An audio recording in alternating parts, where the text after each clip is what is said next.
दोस्तों good morning. तो कैसे हैं आप लोग? मैं आशा करता हूँ आप सभी लोग बिल्कुल स्वस्थ होंगे। तो चलिए टाइम ना वेस्ट करते हुए आज मैं आपके लिए स्पेशल टॉपिक लेके आया हूँ, प्रसिद्ध पुस्तकें। और ऐसी पुस्तकें आपको प्रोवाइड करवाऊँगा, ऐसी पुस्तकों के बारे में, रचना और रचनाकार के बारे में बताऊँगा जो कि आपकी आने वाली सभी भर्तियों के लिए अति महत्वपूर्ण है। चलिए टाइम ना वेस्ट करते हुए फर्स्ट क्वेश्चन से स्टार्ट करते हैं। फर्स्ट क्वेश्चन देखते हैं आपका, जो कि बहुत और बहुत इंपॉर्टेंट है। क्वेश्चन फर्स्ट है, हितोपदेश नामक पुस्तक के लेखक कौन है? यहाँ पे 4 ऑप्शन आपके दिए हुए हैं, आपको सही ऑप्शन चुन के बताना है। मैं आपको 3 से 5 सेकंड का टाइम दूंगा। तो यहाँ पे 4 ऑप्शन दिए हुए, आपको सही ऑप्शन चुनना है। तो इसका जो सही ऑप्शन होगा, हितोपदेश किसकी रचना है? तो वह है आपकी नारायण पंडित की। चलते हैं अगले प्रश्न की तरफ। अगला प्रश्न देखते हैं आपका, जो कि मोस्ट इंपॉर्टेंट है। सारी पुस्तकों को आज मैंने एक निचोड़ करके आपके लिए लेके आया हूँ, ताकि आप लोग जब भी कोई कम्पिटिटिव एग्ज़ाम देते हैं तो उसमें कोई ना कोई ऐसी पुस्तकें, 2 पुस्तकें पूछी जाती हैं जो आप लोग हमेशा कंफ्यूज हो जाते हैं। तो शाह नाम के रचनाकार हैं। यहाँ पे 4 ऑप्शन आपके सामने दिए हुए हैं, आपको सही ऑप्शन चुन के बताना है। तो शाह नाम के रचनाकार कौन से हैं? आप लोग फटाफट कमेंट बॉक्स के माध्यम से मुझे बता सकते हैं। तो वो है फिरदौसी। कौन है? फिरदौसी, यानी ऑप्शन नंबर बी बिल्कुल सही है। चलते हैं अगले प्रश्न की तरफ। अगला प्रश्न देखते हैं आपका। अगला प्रश्न है आपका, मैं थोड़ा सा जूम कर देता हूँ आपके लिए। अगर आप लोगों को क्लियर नहीं दिख रहा तो आप लोग मुझे बता सकते हैं। निम्नलिखित में से कौन सी रचना कालिदास की नहीं है? तो अभिज्ञान शकुंतलम, कुमार संभव और रघुवंशम, ये तीनों जो है कालिदास की रचना है। मुद्रा राक्षस जो कि आपकी कालिदास की रचना नहीं है। ऑप्शन नंबर डी आपका बिल्कुल सत्य होगा। चलते हैं अगले प्रश्न की तरफ। अगला प्रश्न है, नाट्य शास्त्र के रचनाकार कौन है? तो नाट्य शास्त्र के रचनाकार कौन है? यहाँ पे 4 ऑप्शन आपके सामने दिए हुए हैं, आपको सही ऑप्शन चुनना है। तो नाट्य शास्त्र के रचनाकार हैं भरत। कौन है? भरत। और यह क्वेश्चन आपका बहुत पूछा जाता है। मैं आपको बता दूं कि यह क्वेश्चन आपका यूपीएसआई और उत्तर प्रदेश की कांस्टेबल पुलिस की भर्ती में कंटिन्यू 3 बार आ चुका है। तो यह क्वेश्चन आप लोग कहीं ना कहीं इसको लिख लीजिए, वेरी मोस्ट इंपॉर्टेंट। जयदेव द्वारा लिखित ग्रंथ है। यहाँ पे आपके 4 ऑप्शन दिए हुए हैं, मैं थोड़ा सा उसको ऊपर कर देता हूँ आपके देखने के लिए। ये आ गए। तो जयदेव द्वारा लिखित ग्रंथ है। तो यहाँ पे 4 ऑप्शन दिए, आपको सही ऑप्शन चुन के बताना है। तो आप देख लीजिए, जयदेव द्वारा जो लिखित ग्रंथ है, यह क्वेश्चन मैं पढ़ा भी चुका हूँ और यह क्वेश्चन भी बहुत इंपॉर्टेंट है। अगर आप कम्पिटिटिव एग्जाम देते हैं तो आप यह वीडियो देख के खुद ही समझ जाएंगे। तो गीत गोविंद के रचनाकार कौन है? तो वो हैं जयदेव। चलते हैं अगले प्रश्न की तरफ। अगला प्रश्न है आपका, निम्नलिखित में से मुगल शाहजादियों में से किसने प्रसिद्ध पुस्तक हुमायूंनामा लिखा था? तो हुमायूंनामा किसने लिखा था? किसी शहजादी ने लिखा था। किसने लिखा था? तो 4 ऑप्शन आपके सामने दिए हुए, आपको सही ऑप्शन चुन के बताना है। तो जो फटाफट आप कमेंट बॉक्स के माध्यम से मुझे बता सकते हैं। ये आज मैं आपके लिए 25 ऐसी पुस्तकों को नाम लेके आया हूँ जो आपके हर कम्पिटिटिव एग्जाम के लिए बहुत इंपॉर्टेंट है। तो इसका जो सही उत्तर होगा वो होगा आपका गुलबदन बेगम। चलते हैं अगले प्रश्न की तरफ। अगला प्रश्न है आपका, निम्नलिखित में से कौन सी कृति कालिदास की है? तो कौन सी कृति कालिदास की है? मैंने अभी आपको 4 कृतियों के बारे में बताया था। तो यहाँ पे 4 कृति दी हुई है आपकी। मालविकाग्नि मित्रम, यह जो है कालिदास की कृति है। किसकी कृति है? कालिदास की कृति है। चलिए चलते हैं अगले प्रश्न की तरफ। अगला प्रश्न है आपका, रघुवंशम महाकाव्य के रचनाकार हैं। तो यहाँ पे 4 ऑप्शन आपके दिए हुए हैं। 4 ऑप्शन में से रघुवंशम महाकाव्य के रचनाकार कौन है? तो आपको फटाफट कमेंट बॉक्स के माध्यम से बताना है। तो वो है आपके कालिदास के द्वारा जो है रघुवंशम की रचना हुई थी। यह एक महाकाव्य है। चलते हैं अगले प्रश्न की तरफ। अगला प्रश्न है, अर्थशास्त्र किसकी कृति है? तो अर्थशास्त्र किसकी कृति है? 4 ऑप्शन आपके दिए हुए हैं, आपको सही ऑप्शन चुन के बताना है। तो यह जो है चाणक्य की कृति है। किसकी कृति है? चाणक्य की। अर्थशास्त्र चाणक्य की कृति है। और चाणक्य का जो दूसरा नाम था वो कौटिल्य भी कहते थे। चलते हैं अगले प्रश्न की तरफ। और चाणक्य का एक और नाम था, वो था विष्णुगुप्त।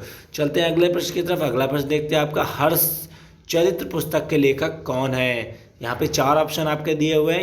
यह पुस्तक भी बहुत इंपॉर्टेंट है और बहुत बार कम्पिटिटिव एग्जाम में पूछी जा चुकी है। तो देखते हैं हर्ष चरित्र पुस्तक के लेखक कौन है? तो वो है बाणभट्ट। कौन है आपके? बाणभट्ट। चलते हैं अगले प्रश्न की तरफ। अगला प्रश्न देखते हैं आपका, जो कि मोस्ट इंपॉर्टेंट है। अष्टध्यायी निम्नलिखित में से अष्टध्यायी अष्टाध्यायी निम्नलिखित में से किसकी रचना है। 4 ऑप्शन आपके दिए हुए हैं, आपको सही ऑप्शन चुन के बताना है दोस्तों। तो इसका जो सही ऑप्शन होगा वो होगा पाणिनि।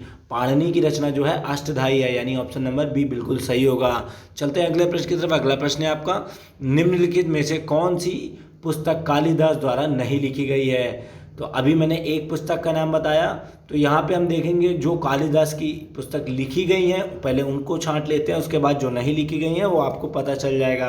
तो रघुवंशम, ऋतुसंहार और मेघदूत ये जो है कालिदास की रचनाएं हैं। तो बची कौन सी आपकी मृच्छकटिकम, यह कालिदास की रचना नहीं है। चलते हैं अगले प्रश्न की तरफ। अगला प्रश्न है आपका चरक संहिता। प्रश्न नंबर 13 है आपका, चरक संहिता निम्नलिखित में से किससे संबंधित है। तो यहाँ पे आपके 4 ऑप्शन दिए, आपको सही ऑप्शन बताना है। तो चरक संहिता जो है किससे संबंधित है, आपको फटाफट कमेंट बॉक्स के माध्यम से मुझे बताना होगा। तो यह जो है चरक संहिता चिकित्सा से संबंधित है। किससे संबंधित है, चिकित्सा से। चलते हैं अगले प्रश्न की तरफ। अगला प्रश्न है आपका जो कि मोस्ट इंपॉर्टेंट है, और यह क्वेश्चन आपका जो है लेखपाल की भर्ती और वीडियो की भर्ती तथा एसएससी जीडी की भर्ती में और 2 से 3 बार पूछा गया है। बीजक निम्नलिखित में से किसकी कृति है। और ये बहुत ईजी क्वेश्चन है, आप कक्षा 8 से कबीरदास के बारे में पढ़ रहे होंगे। तो बीजक किसकी रचना है, तो वह है कबीरदास की, यानी ऑप्शन नंबर डी बिल्कुल सही होगा। चलते हैं अगले प्रश्न की तरफ। अगला प्रश्न देखते हैं आपका, पद्मावती कथा के लेखक कौन है। पद्मावती कथा के लेखक कौन है। यहाँ पे 4 ऑप्शन दिए हुए हैं आपके, तो चारों ऑप्शन में से कौन सा ऑप्शन सही होगा। तो अभी आपने देखा होगा कुछ दिन पहले पद्मावती पिक्चर आई थी, कोई मूवी पद्मावत करके। तो अगर आप उससे जानकारी इकट्ठा करेंगे तो पद्मावती जो है, पद्मावती के लेखक जो है जयसी हैं। कौन से हैं, जयसी। चलते हैं अगले प्रश्न की तरफ। अगला प्रश्न है आपका, काव्यदर्श नामक ग्रंथ की रचना किसके द्वारा की गई। 4 ऑप्शन आपके सामने दिए हुए हैं, आपको सही ऑप्शन चुन के बताना है। तो काव्यदर्श जो है किसके द्वारा रचना की गई थी, तो काव्यदर्श जो है दंडी के द्वारा रचना की गई थी। ऑप्शन नंबर डी बिल्कुल सही होगा। तो गाइस, अगर आप लोगों को लगता है कि मैं कुछ फास्ट बोल रहा हूँ तो आप मुझे कमेंट बॉक्स के माध्यम से बता सकते हैं, अदरवाइज़ मैं थोड़ा सा आपको गैप दूंगा। अगर आपको वीडियो में ये क्वेश्चन नोट डाउन कर रहे हैं आप लोग, तो आप इसको पुश करके नोट डाउन कर सकते हैं। चलते हैं अगले प्रश्न की तरफ। अगला प्रश्न है आपका, अगला प्रश्न देख लेते हैं, नागनंदन, प्रियदर्शिका एवं रत्नावली निम्नलिखित में से किसकी रचनाएं हैं।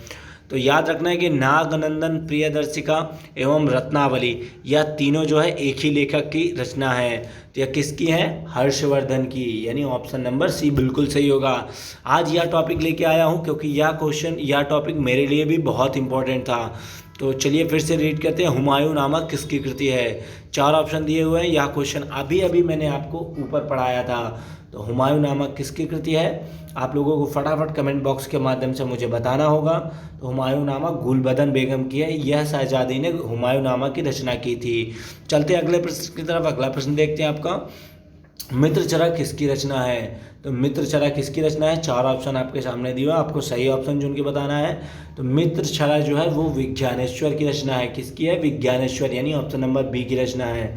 तो याद रखिए, जब भी मैं क्वेश्चन आपको, जब भी कोई क्वेश्चन बताता हूँ या जब भी कोई वीडियो प्रोवाइड करवाता हूँ, तो उसको देखने के बाद अगर आपको कोई मिसअंडरस्टैंडिंग या कन्फ्यूजन रह जाती है, या उससे रिलेटेड और भी किसी सब्जेक्ट में आपको कुछ नीड है, आपका कोई एग्ज़ाम आने वाला है, इंटर, हाई स्कूल या कोई भी एग्ज़ाम आने वाला है, तो आप मुझे कमेंट बॉक्स के माध्यम से बता सकते हैं। मैं आपको अच्छी से अच्छी PDF फाइल बना के प्रोवाइड करवा सकता हूँ, जिससे आपके पढ़ने के लिए ईजी हो जाएगा। चलते हैं अगले प्रश्न की तरफ। अगला प्रश्न है 20, मिताक्षरा का संबंध है। 4 ऑप्शन आपके दिए हुए हैं। मिताक्षरा जो पुस्तक है उसका किस चीज़ से संबंध है, तो यहाँ पे आपके दिए हुए हैं। तो हिंदू विधि से संबंध है। किससे संबंध है, हिंदू विधि से संबंध है, यानी ऑप्शन नंबर बी बिल्कुल सही होगा। चलते हैं अगले प्रश्न की तरफ। अगला प्रश्न जो कि आपका मोस्ट इंपॉर्टेंट है, और यह आपका रेलवे ग्रुप डी जैसी भर्तियों में 2 से 3 बार पूछा जा चुका है।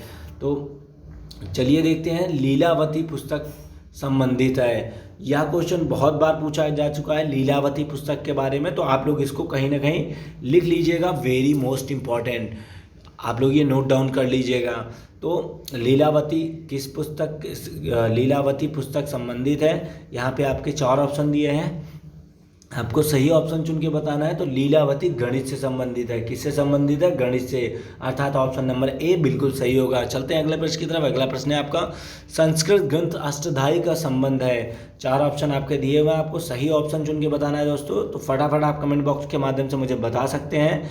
तो जो संस्कृत ग्रंथ अष्टधारी का संबंध है वो है ज्योतिष शास्त्र से। किससे संबंध है?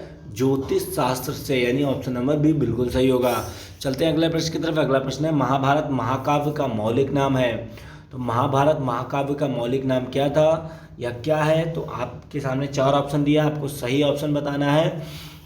और यह क्वेश्चन भी आपका बहुत बार पूछा जा चुका है। जहाँ तक आप कोई भी कम्पिटिटिव एग्ज़ाम लेके बैठेंगे जब, या उसकी अनसॉल्व पेपर लेके देखेंगे, तो उनमें जो है ऐसी पुस्तकें के बारे में बहुत पूछा जाता है। इसीलिए मैं आपके 25 ऐसी जो बुक हैं जो मोस्ट इम्पॉर्टेंट है हर कम्पिटिटिव एग्ज़ाम के लिए, एक वीडियो मैंने आपके लिए बनाया है। तो महाभारत महाकाव्य का मौलिक नाम क्या है? आप लोगों को बता दूं, ये जय संहिता कहते हैं। क्या कहते हैं? जय संहिता, यानी ऑप्शन नंबर डी बिल्कुल सही है। चलते हैं अगले प्रश्न की तरफ। अगला प्रश्न है आपका बुद्ध चरित निम्नलिखित में से किसकी कृति है? तो बुद्ध चरित्र निम्नलिखित में से किसकी कृति है? 4 ऑप्शन आपके सामने दिए हुए हैं, फटाफट आपको कमेंट बॉक्स के माध्यम से मुझे बताना होगा। इसका जो सही उत्तर होगा बुद्ध चरित्र, वो अश्वघोष की कृति है। किसकी कृति है? अश्वघोष की, यानी ऑप्शन नंबर डी बिल्कुल सही होगा। ये आपका लास्ट क्वेश्चन है, महाभाष्य किसकी कृति है? 4 ऑप्शन आपके सामने दिए हुए, आपको सही ऑप्शन चुन के बताना है। यह वीडियो आपके लिए मोस्ट इंपॉर्टेंट है, मैं आपको बता दूं। तो यहाँ पे महाभाष्य किसकी कृति है? तो वह है आपकी पतंजलि की। किसकी कृति है? पतंजलि की। तो दोस्तों कैसा लगा मेरा वीडियो? अगर आपको अच्छा लगा है तो प्लीज़ आप लाइक और सब्सक्राइब ज़रूर कीजिएगा, और कमेंट बॉक्स के माध्यम से मुझे ये ज़रूर बताइएगा कि आपके 25 में से कितने क्वेश्चन सही हुए हैं। और अगर आपके ग्रुप में कोई भी SSC GD या उत्तर प्रदेश पुलिस भर्ती या दरोगा भर्ती या लेखपाल की भर्ती या ARO की भर्ती या BED की परीक्षा एग्ज़ाम दे रहे हैं, तो प्लीज़ आप मुझे उन्हें ये वीडियो ज़रूर शेयर कीजिएगा। Thanks for watching my video guys, thank you so much.